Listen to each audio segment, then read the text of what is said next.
주식을 할 때 제일 위험한 적은 기관도 개인도 아닌 오롯이 자기 욕심이다. 더 올라가겠지, 더 떨어지겠지 하는 생각이 판단을 그르치게 만들고 평가 손실을 만든다. 머리와 꼬리는 내어주라라는 격언처럼 완벽한 천장과 바닥 대신 가운데 정도에서 이익을 얻으면 그만이다. 욕심이 생기면 팔대를 놓치고 만다. 시장에는 호가창에 대량 매수 주문을 내서 일반 투자자들을 낚는 허수 주문이나 주가를 조금씩 올려놔서 개인들을 달려들게 만드는 작전주 같은 위험이 가득하기 때문이다. 안녕하세요, 송사원입니다. 코스피 8000 시대 불과 몇 년 전과 비교해봐도 주식 입문 장벽이 굉장히 낮아진 걸 느낄 수 있습니다. 수개월째 불장이 이어져 오고 있고 여전히 지금 들어가야 되나 사야 되나 말아야 되나 고민만 하다가 타이밍을 놓치고 있는 사람들이 많아지고 있는데요. 명확한 투자관이 성립되지 않은 상태에서 창출한 수익은 생각보다 쉽게 잃게 됩니다. 지금이야 쭉쭉 올라가는 상승장의 달달한 돈맛을 느끼기에 좋고 한 달치 월급을 하루 만에 벌어들이는 추세에 심취하기 딱 좋은 시기입니다. 초심자의 행운을 실력으로 착각하는 순간 베팅이 과감해지고 숫자에 무감각해지기 쉬워지는 거죠. 오늘 소개해드릴 책의 저자 후지모토 시게루는 이렇게 얘기합니다. 주식 투자의 본질은 세계 어느 나라든 변하지 않는다. 좋은 주식을 싸게 사서 비싸게 파는 것, 이게 주식 투자의 전부라고 생각한다. 하지만 주식 투자는 무섭다라고 여기는 사람도 있을 텐데, 물론 자기 머리로 생각하지 않고 유행만 쫓아 덥석 투자를 하게 된다면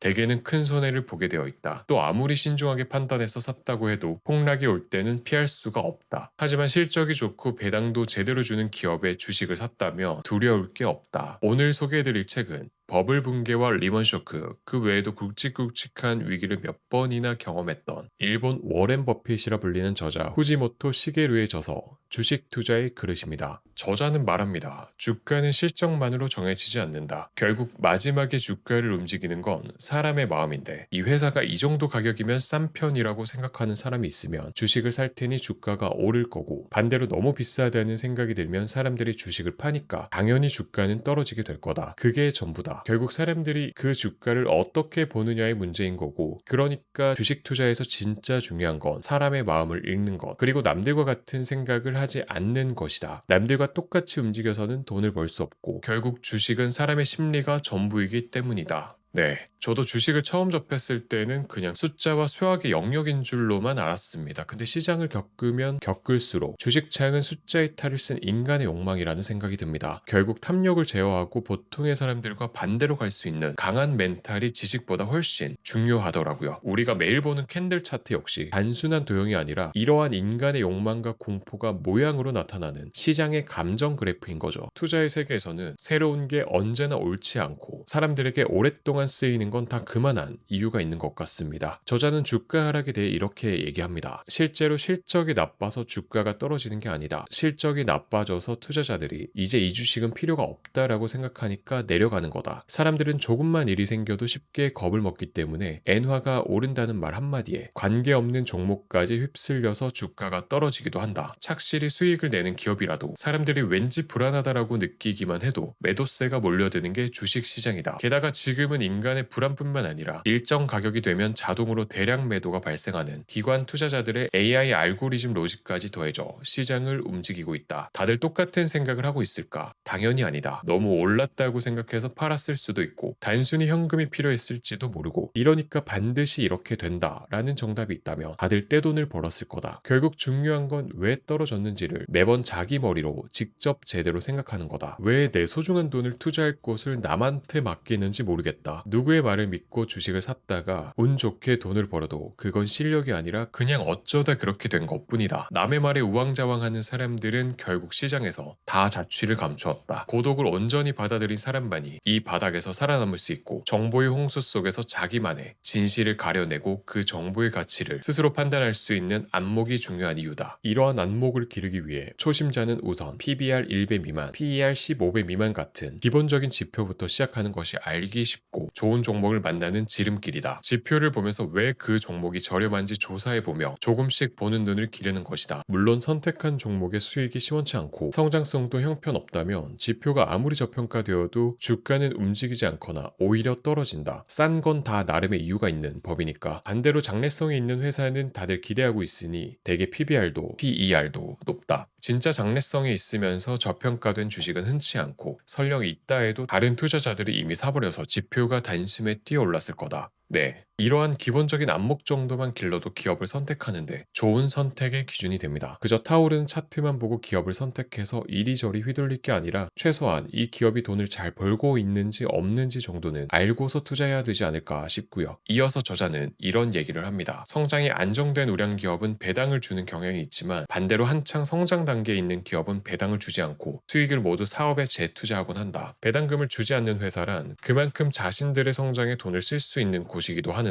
물론 투자 원금이 적으면 배당금도 얼마 되지 않지만 부자들이 사치스럽게 살면서도 계속 부자로 남아 있을 수 있는 이유는 자산을 운용해서 배당금으로 또다시 돈을 불리기 때문이다. 그렇게 기준대로 종목을 선정한 이후에는 손절매를 잘 안 한다. 애초에 언젠가 오른다고 믿어서 산 주식인데 좀 내렸다고 겁을 집어먹고서 팔아버리기를 반복하면 계속 마음을 졸이게 되고 한마디로 지는 습관이 생기기 때문이다. 애초에 손절매를 안 해도 될 우량한 종목, 즉 잡주는 안 산다는 확고한 기준이 있으면 그만이다. 네. 과거 데이터를 바탕으로 우량한 미국 기업의 경우 지금까지 우상향 해왔습니다. 얼마에 샀던지 간에 결국 신고가를 갱신했고요. 초심자라면 더더욱이 잡주보다는 우량주에 관심을 가져야 합니다. 내가 가진 종목들이 결국 우상향하는 걸 직접 느끼면서 이런 좋은 경험이 바탕이 되어야 잡주를 건드리지 않고 긴 기간 투자를 이어갈 수 있습니다. 그럼에도 우리는 지루하고 무료한 우량주 투자를 오래 이어가지 못하고 잡주를 꼭 한 번씩 건드립니다. 그리고 또 후회하죠. 역시 우량주 장투가 정답이라며 다시 마음을 다잡는데요. 누구나 잘못된 선택을 합니다. 하지만 이 실수를 자양분으로 삼아서 본인만의 투자관을 명확히 하냐 아니냐, 그 차이로 잘못된 선택은 평생의 득이 될 수도 실이 될 수도 있습니다. 저자는 이어서 주식은 내 가족이 되어야 끝까지 함께 할 수 있다. 가족의 성격과 버릇을 잘 알듯이 이 주식이 경기에 좋을 때 훨훨 날아다니는지 불황이 유독 강한지 머리가 아니라 몸으로 익혀야 한다. 인간도 잘 차려입은 겉모습만 보면 진짜 됨됨이를 알 수 없고 집에서의 훌줄근한 모습과 화내는 모습까지 다 포함해서 받아들여야 하듯이 주식도 눈앞의 이익만 쫓지 말고 주가가 아무리 떨어져도 그 회사를 믿을 수 있는지 본질을 봐야 한다. 주식에도 사람처럼 궁합이라는 게 있어서 남들이 꺼려도 나에게는 수익이 잘 나는 주식이 있으니 직접 해보기도 전에 고민만 하지 말고 일단 하고 나서 고민해도 늦지 않다. 네, 주식과 가족이 되어야 한다는 표현, 우리는 보통 주식을 언제든 갈아칠 수 있는 소모품처럼 대합니다. 조금만 오르면 팔고 조금만 내리면 두려움에 떨면서 손절매를 하죠. 종목의 지저분한 모습, 지루한 횡보의 시간까지 인내하고 받아들일 수 있을 때 비로소 진짜 수익이라는 결실을 맺을 수 있다는 것을 이 책에서 표현된 인간관계의 본질을 통해 다시금 배우게 되었습니다. 계속해서 저자의 말을 빌려보며 실적이 튼튼하면 일시적으로 떨어져도 겁나지 않는다. 주가가 오르는 게 좋긴 하지만 더 중요한 건 매출액을 넘어 왜 오르는가라는 배경을 읽어내는 것이다. 매출이 아무리 늘어도 일시적이면 아무 소용이 없고 그런 주식은 오히려 가격이 떨어질 때 돈을 벌 수 있는 공매도 기회로 삼아야 한다. 숫자의 뒤에 숨겨진 이야기가 일시적인지 지속적인지 읽는 것이 바로 주식 투자를 하는 사람의 본분이다. 시장은 이처럼 숫자로만 작동하는 게 아니라 차이나 의외성, 그리고 매일 나오는 재료에도 반응한다. 재료가 나오면 이 재료로 주가가 얼마나 오를지 반드시 예측해봐야 한다. 그걸 의식하지 않으면 10,000원까지 오를 재료를 1,000원에 팔아버리거나 반대로 1,000원짜리 재료를 붙잡고 버티다가 타이밍을 놓치게 된다. 이걸 알 수 있는 방법은 오직 매일 예측하고 반복하는 경험뿐이다. 젊을 때 뼈아픈 실패를 맛보고도 포기하지 않고 돌아온 사람이 진짜 성공하고 강해지는 이유도 여기에 있다. 실패하니까 배울 수 있는 것이다. 명심해야 할 것은 주가는 현재 실력으로 결정되지 않고 가까운 미래까지 이미 반영된다는 점이다. 그렇기에 차트에서 우상향으로 보이는 선만 보고 오른다고 생각하는 건 위험하다. 회사의 내실과 시장의 분위기를 종합해 숫자를 보고 사람들이 어떻게 느끼고 움직일지, 즉 인간의 심리를 읽어야 한다. 예를 들어 결산 전에 안 좋다고 여겨지는 종목이 있으며 발표를 기다리지 않고 파는 판단에서 승패가 갈린다. 결산이 나온 후에 좋다고 판단해서 사면 이미 늦었고 단기 천장에 물리기 쉽기 때문이다. 진짜 승부를 보고 싶다면 결산 전에 미리 움직여야 한다. 보통 사람들의 심리는 10만 원만 올라도 전부 팔았다가 또 오를까봐 바로 사들이고 거기서 2만 원만 떨어지면 무서워서 내다 던져버리는 후회의 쳇바퀴를 반복한다. 주식을 할 때 제일 위험한 적은 기관도 개인도 개인도 아닌 오롯이 자기 욕심이다. 더 올라가겠지, 더 떨어지겠지 하는 생각이 판단을 그르치게 만들고 평가 손실을 만든다. 머리와 꼬리는 내어주라라는 격언처럼 완벽한 천장과 바닥 대신 가운데 정도에서 이익을 얻으면 그만이다. 욕심이 생기면 팔대를 놓치고 만다. 시장에는 호가창에 대량 매수 주문을 내서 일반 투자자들을 낚는 허수 주문이나 주가를 조금씩 올려놔서 개인들을 달려들게 만드는 작전주 같은 위험이 가득하기 때문이다. 네, 솔직히 저도 이 쳇바퀴에서 자유롭지 못했습니다. 조금 오르면 불안해서 던지고 주가가 폭등하면 추격 매수했다가 물리고 그냥 악순환 그 자체였는데요. 그 주범은 언제나 제 안의 조급함과 욕심 때문이었고요. 무서운 기관 투자자나 세력보다 내 마음속 욕심을 다스리는 게 가장 중요하다는 걸 주식 투자 6년 차에 조금씩 깨닫고 있습니다. 결국 행동으로 옮기고 샀다 팔았다를 반복하며 두드려 맞으면서 정립한 투자 마인드에 추가로 학습된 마인드 컨트롤이 장기 투자의 기본이라고 생각합니다. 저자는 데이 트레이딩도 즐겨 하고요. 데이 트레이딩이든 장기 투자든 결국 중요한 건 자기 욕심을 얼마나 잘 절제하냐 마냐가 아닐까 싶습니다. 이어서 저자는 말합니다. 그러니 모두가 겁먹었을 때 움직여야 한다. 폭락 장세에 대처하는 방법은 결국 늘 하던 대로 할 수 있느냐 없느냐 그것뿐이다. 폭락이 겁을 집어먹고 내던질 배짱이며 투자는 맞지 않는 거다. 폭락은 오히려 기회다. 버블이 터졌다는 건 수익이 좋은 주식이 시장에 저렴하게 굴러다닌다는 소리니까. 평범한 투자자는 공포장에 사는 걸 보고 기겁을 하지만 공포에 질렸을 때 움직이니까 돈을 버는 거다. 이제 바닥이라는 생각이 들 때 더한 바닥을 의심하고 더 떨어질 것 같을 때 이미 바닥이 아닌지 고민해봐야 한다. 30년 전 블랙 먼데이 때 추락하는 주식을 멍하니 보기만 했지만 이제는 공포에 질렸을 때야말로 움직여야 한다는 걸 몸에 익혔고 폭락장에서도 스스로의 매수 기준을 믿고 움직일 수 있게 되었다. 이때야말로 투자자로서 성장한 순간이다. 이런 폭락장에서 해서는 안 되는 행동은 평론가 이야기에 휘둘리는 것, 그리고 단연코 손절매다. 특히 폭락할 때 손절매는 최악이다. 장래가 유망한 주식을 제대로 골라 샀다는 전제만 있다면 주가는 반드시 회복되며 이때야말로 최적의 매수 타이밍이다. 다만 한창 급락하는 종목에 달려드는 떨어지는 칼날은 크게 다칠 수 있으니 주가의 반등을 확인하고 난 다음에 들어가는 신중함이 필요하다. 시장도 인생도 마찬가지다. 순조로울 때는 누구나 자신만만하다. 하지만 진짜 중요한 건 최악의 상황에서 무엇을 하는가인데 그때 그 사람의 본성이 드러난다. 시장은 비관 속에서 태어나는 법이고 한겨울 바다처럼 끝도 없이 차갑게 가라앉은 시장에서 사람들이 이제 끝났다고 한탄할 때 냉철함을 유지하며 담담하게 주식을 사모아야 한다. 이윽고 시장의 활기가 돌아와 많은 이가 수익에 취해 행복감을 만끽하고 있을 때 나홀로 조용히 주식을 내던져야 한다. 행복감 속에서 시장은 사라지기 때문이다. 네, 장기 투자든 단기 투자든 결국 얼마의 실현 손익을 목표로 할지 본인만의 기준을 정하는 것이 중요한 것 같습니다. 상방에 대한 욕심은 끝이 없습니다. 잘 고른 종목은 결국 우상향하지만 매도하지 않으면 그저 눈에 보이는 숫자에 불과하죠. 기업에 대한 기본적인 공부가 되어 있지 않고 남이 이게 좋더라 저게 좋더라 하는 분위기에 휩쓸려서 우르르 몰려다니다 보면 결국 본인만의 매수 매도 기준을 정하지 못하고 감정에 지배당하게 됩니다. 결국 이 모든 행위의 포커스는 돈입니다. 살아가면서 돈이라는 물질은 일상에서 때려야 뗄 수가 없죠. 책에서는 제자가 한 명 나오고요. 제자의 아내와의 갈등에서도 많은 걸 엿볼 수 있었는데요. 이제 막 주식을 시작하려는 남편과 투자 행위를 못마땅해 하는 아내, 이상을 꿈꾸는 남편과 칼날 같은 말로 서로를 상처주는 장면들을 보면서 과거에 이랬고 저랬고 했던 이 모든 갈등의 원인은 결국 돈에서부터 시작되더라고요. 취향만큼 중요한 게 투자관입니다. 돈 때문에 소중한 사람과 상처를 주고받는 부부의 모습은 자본주의를 살아가는 우리 모두의 슬픈 자화상 같았습니다. 결국 우리가 주식을 하고 투자를 공부하는 궁극적인 이유는 돈에 지배당하지 않고 내 소중한 사람들과의 일상을 지키기 위함이라는 본질을 잊지 말아야겠습니다. 마지막으로 필자는 말합니다. 이제 더 이상 돈이 더 필요가 없다. 90살의 나이지만 이렇게 될 거다 라고 생각한 그대로 주식이 움직여줄 때의 그 쾌감과 짜릿함이 사람을 미치게 만든다. 정신없이 빠질 수 있는 게 있으니까 인생이 재밌는 거다. 하지만 아무것도 하지 않으면 아무것도 바뀌지 않는다. 네, 나이가 들어도 무언가에 미치도록 몰입할 수 있고 가슴 뛰는 대상이 있다는 것 자체가 축복입니다. 이 책을 읽으면서 늘 안전한 선택만 하며 삶의 불꽃을 꺼뜨리고 살진 않았는지 되돌아보게 되었고요. 비록 시장은 냉혹할지라도 내 가슴을 다시 뛰게 만들 진정한 몰입을 위해 작은 한 발이라도 꾸준히 내딛어 보려고 합니다. 아무것도 하지 않으면 정말 아무것도 바뀌지 않으니까요. 주식 입문자들에게 전하는 시장을 바라보는 전체적인 흐름과 멘탈 관리, 그리고 알면 좋을 주식 용어들까지 다루고 있습니다. 수많은 정보들부터 공부하느라 시작도 못하는 사람들이 있는데요. 주식을 시작하는데 수백 수천만 원이 필요한 게 아닙니다. 몇천 원, 몇만 원으로도 시작할 수 있고요. 시작하면서 동시에 주식 관련 책들을 읽고 학습하셔도 늦지 않습니다. 이 소액의 투자금이 책 몇 번 읽는 것보다 더 큰 배움과 가치가 있다고 생각합니다. 어떤 기업의 주식을 한 주를 사보는 과정에서 꽤 많은 주식 용어들을 마주하게 될 거고, 미미한 인생이 인생을 창대하게 만들지는 그 누구도 알 수 없습니다. 그 시작은 온전히 각자의 선택에 달려 있겠죠. 늘 건강하시고요.